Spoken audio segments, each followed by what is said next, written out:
بكله بالظبط كده. طبعا اكيد انا برضه حسن حمدي ان هو كفايه قوي كده، واعتقد لو كابتن صالح كان موجود رحمه الله عليه ما كانش وصل الامور للحد ده. ويا ريت ما نقلدش قوي يا كابتن حسن.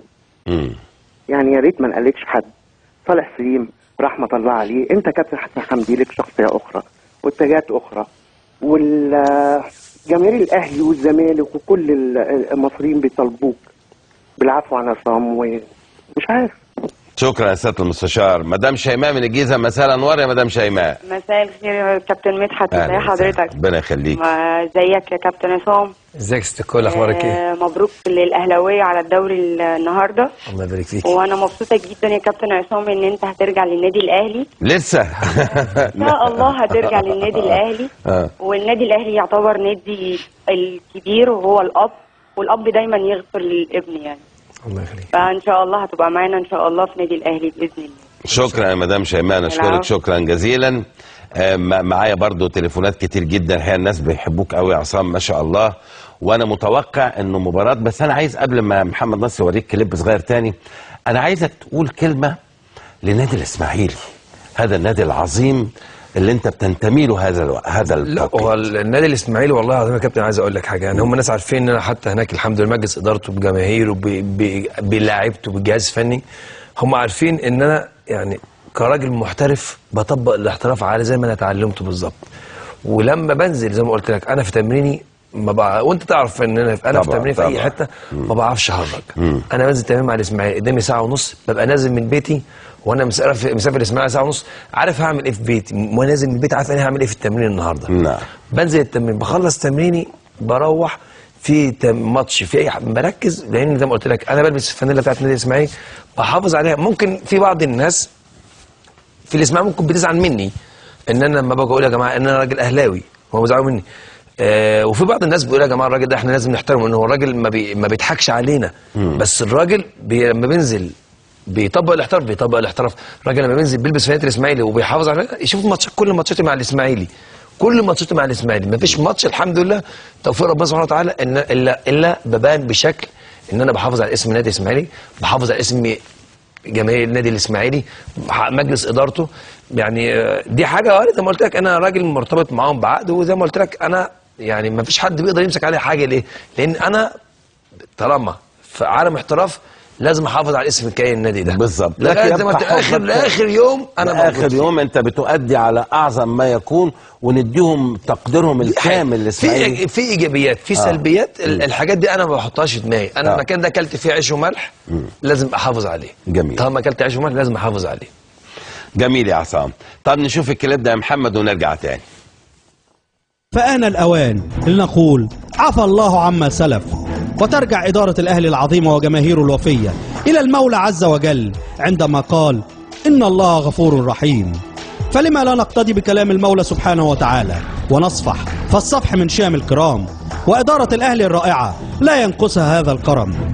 هي دعوة وليست تسول، هي خير وليست شر، هو الحضري وليس الهارب، لأن الهارب لا يندم ولا يعتذر ولا يقدم كل فروض الولاء والطاعة لناديه الأهلي صاحب الفضل الأول عليه بعد الله سبحانه وتعالى. الأهلي يحتاج إلى أبنائه الذين يعترفون بالجميع ويدينون بالولاء والانتماء. والحياة قصيرة ولا نحتاج فيها إلا رضا مولى سبحانه وتعالى، ونقتدي بسنة رسولنا محمد صلى الله عليه وسلم. فلنصفح ونغفر ونفعل الخير، لأنه سيبقى لنا في النهاية عندما نغادر هذه الحياة. اللهم بلغت، اللهم فاشهد. خدني الحنين بعد السنين جابني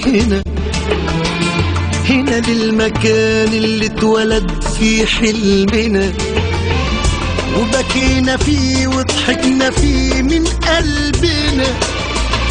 هنا بلقى نفسي وروحي، هنا ببقى أنا. عدت على البيت اللي كان فيه الحبايب، راجع مليان الشوق ولهفة قلبي دايب. عدت على البيت اللي كان فيه الحبايب، راجع مليان الشوق ولهفة قلبي دايب. أجمل صبار وناس طيبة. هنا جدع جيران، هنا اصحاب زمان، هنا حب عدى وفات عليه 10 15 سنة.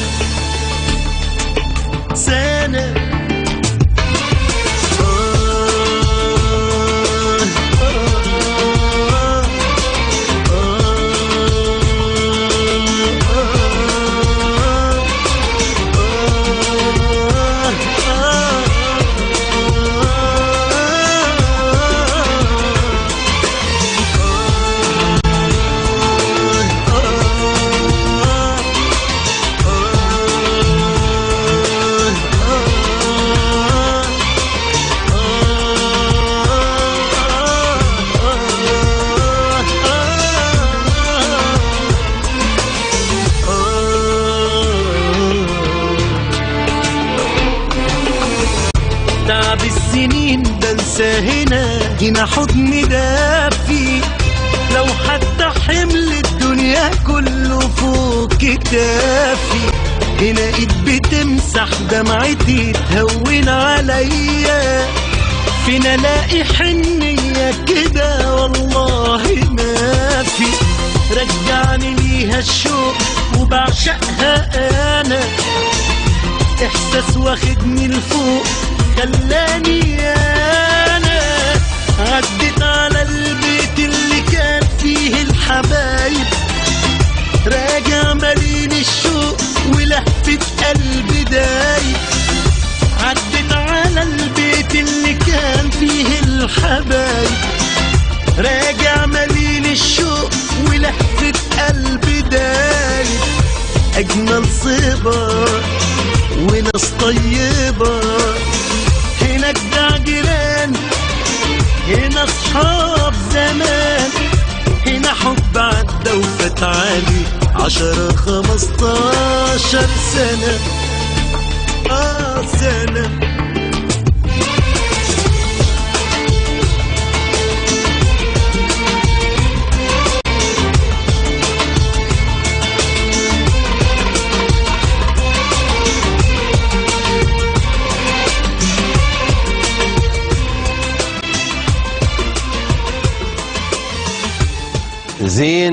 زين عبد الرحمن من بني مزار، مساء الانوار يا زين. مساء الفل يا باشا. مساء الانوار يا حبيبي. عامل ايه يا باشا؟ مثل على ابو ياسين الكبير وقول له حوش ايدك من على وشك، ان انت طول عمرك كبير والسد العالي بتاع مصر. ربنا يخليك يا زين. عايز تقول ايه؟ مدحت انت ابو الاصول وابو المرجله وابو الواجب، وربنا يهدي اداره النادي الاهلي اللي فيه بعد احيان مش عارفه مصلحتها فين ولا مصلحه فريق الاهلي فين.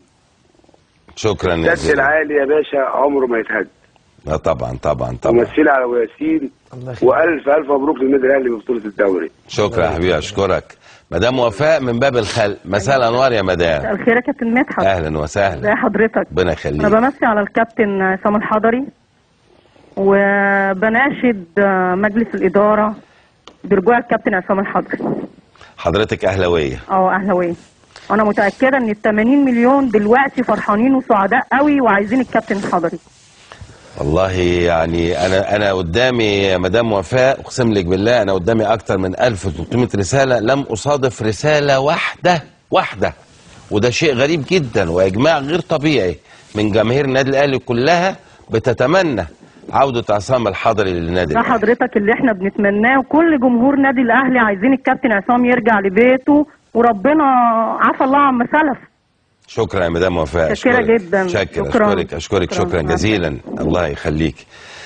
يعني انا مش عارف الحقيقه اقول ايه. انا عايز اخدك بقى من الحاله دي.